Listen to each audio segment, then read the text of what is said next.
Morning guys. Monday na naman ngayon. Pagbagong linggo ng buhay. Kailangan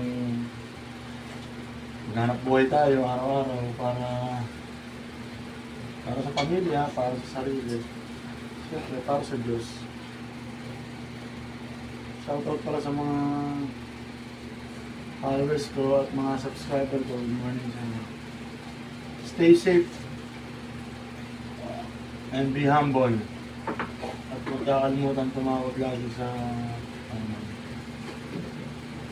hindi kumpleto buhay natin pag hindi siya kasama. Siyempre, pamilya. Ang hirap ng buhay, dapat kailangan masaya pa rin para magkanta nga. Ano mang hirap ng buhay, pangarap ay tagumpay, ituloy lang ang sikap. Bas ganda, sauta! It's showtime!